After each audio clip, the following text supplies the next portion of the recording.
In today's video, we're going to talk about a method you can use to strategically increase the size of your market share. If you're stuck right now at a particular revenue number, or you've plateaued, or you're frustrated, I think you're going to find this really helpful. Let's get started. All right, so the very first thing you want to do when you're trying to acquire more market size is figure out where you are in the ecosystem of the marketplace you're in and what the actual total addressable market size is. So let's put this in layman terms. Let's say you are at $2 million. Great. Good revenue number for a small business. You've tapped out, you're saying, gosh, I just can't go any further. We've been stuck here for 2 years, and you suddenly have this false belief pattern because we're stuck. That's just the size of the opportunity. The market can't go any further. There's no more customers, blah, blah, blah, all the incorrect things that people think, right? So the way to figure out whether or not that's actually true, and 99.9% of the time it's not, is to actually figure out that total addressable market size. You can purchase data to figure out the size of the market in, or you can hire an analyst. Pretty cheap research to do. And what you'll find is 99.9% of the time, the market is drastically bigger than what you think it is. There's so much room for growth. To put this in context, let's talk about a client that I was working with very recently. They came to me, they said, Steve, we've been stuck at $3 million now for 37 months. We feel like that's it. That's just the size of the opportunity. Should we do something else? Should we sell the business? I just feel like there's no more customers, no room for growth. So what we did is, we didn't just go off the gut feeling of the entrepreneur. Entrepreneurs are smart, but sometimes they're wrong, right? We actually purchased some data and we figured out what is the total addressable market size. And what we discovered was it was a $50 million market size. They had only tapped at 3 million. Wow. Okay, so basically what that means is 94% of the marketplace was still available for them in terms of acquiring new customers and capturing more market share. The lesson here, before we move into our other phases here, is that you cannot go off your gut of saying just because we plateaued, that's just the size of the opportunity. You need to actually figure out what is the quantifiable size of the marketplace you're in, where you are in the ecosystem. What percent of the marketplace do you actually have? Once you know that number, then you have an exact target that you can shoot for as you optimize going forward. All right, so now that you've figured out that you're most likely in a very small percentage of the market, right? You realize that there's a large percent of the market that is actually owned by your competitors. Now, the interesting thing about business, and this kind of plays into the 80-20 Pareto principle, is that usually the top 2 or 3 competitors have a lion's share of the marketplace, okay? Meaning that most of the customers are working with competitor number 1, competitor number 2, or competitor number 3. Now, if you understand that they have your customers, these are the people that you want to be studying. Objectively, there's a very high probability that they are doing things on the front end in terms of customer acquisitions and channels that you are not doing. They're putting out better offers in the marketplace, okay? They're talking to customers in a way that you are not. The first thing you want to do in relation to this is figuring out exactly what are the channels that your competitors are operating in, okay? Oftentimes, if they're a top competitor, they're operating in multiple channels.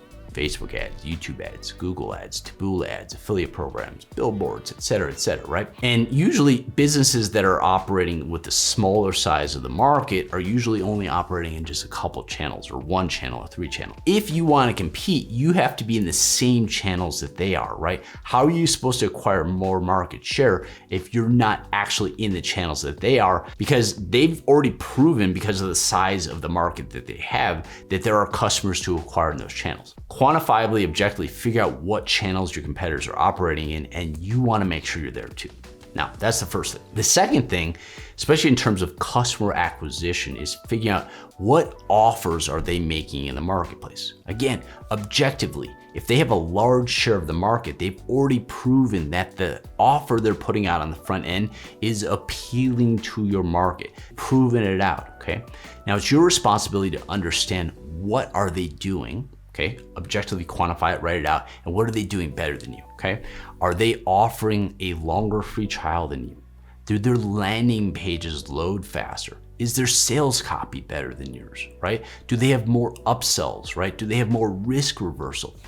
you wanna do a deep dive analysis, okay? Don't get your ego involved in like, I know it's your competitor, they may not be your favorite human beings in the world, right? You wanna just objectively look at it. What are they offering in the marketplace that's better, that seems like a better deal and a better opportunity for your customer to do business with? Once you can quantify what they're doing better than you, then what you wanna do is you wanna make sure that at minimum, you're doing the same, okay? Minimum probably isn't even really good enough. You wanna be putting a better offer out in the marketplace, okay? They're offering a 14-day free trial, you offer a 72 free day trial, right? You offer free returns for 90 days. You make sure your landing pages load faster, you're less expensive, right? You give more service, whatever it is, you make it a no-brainer offer where you truly are the best front-end offer, the best place to acquire a customer, okay? It needs to be significantly better to acquire that market share. Oftentimes, if you're sort of just like apples to apples comparison, businesses will stay loyal. There's not a real reason for them to move to you if they're already doing business with someone else. You need to make it what we call kind of like a Godfather offer of just like, you better do this. You'd be crazy not to do this, right? But if you're just sort of, guessing and we think this might be better, like that's not the way to do it. You want to quantifiably understand where are they operating that you're not and what are they offering to the marketplace, and then fix and improve all of them. Make it undeniably better for your customers to do business with you, okay? So you now have all kinds of eyeballs now because of more channels. And more importantly, you're now putting out much better offers in the marketplace. Lastly, before we move into the next phase, you want to make sure that you're also aware of some of the ad spend that they're using as well, right? If they're putting in, $15,000 a month into a particular channel and, you're in that same channel too, but you're only putting in $2,000 of ad spend. Well, again, that's another reason why they have more of the market share, right? If you want to compete, you want to grab that market share, you can't be passive. You need to make sure you're playing with the big boys because again, it's about growing your market share. Other people have your business, you need to make sure they come do business with you. All right, the next opportunity for acquiring more of the market size is delivering a significantly better product delivery than your competitors. Okay, now what you want to do to figure this out is you want to buy, you want to actually purchase from the top 3 people in your market space. Why would you do that? Why would you give them money? Here's the interesting thing about this, okay? We already know that they're the leaders in the space. They already have a significant portion of the market size. That means that in general, they're probably doing somewhat of an okay job of delivering the product or service, okay? The lifeblood of every business is repeat customers. And again, if they're leaders, they're doing somewhat of an okay job there. And when you purchase from them, you're gonna study, how are they actually delivering the product and service, right? Are they helping the customers get the results they want? What's the packaging in the product, right? How easy is it to use, all right?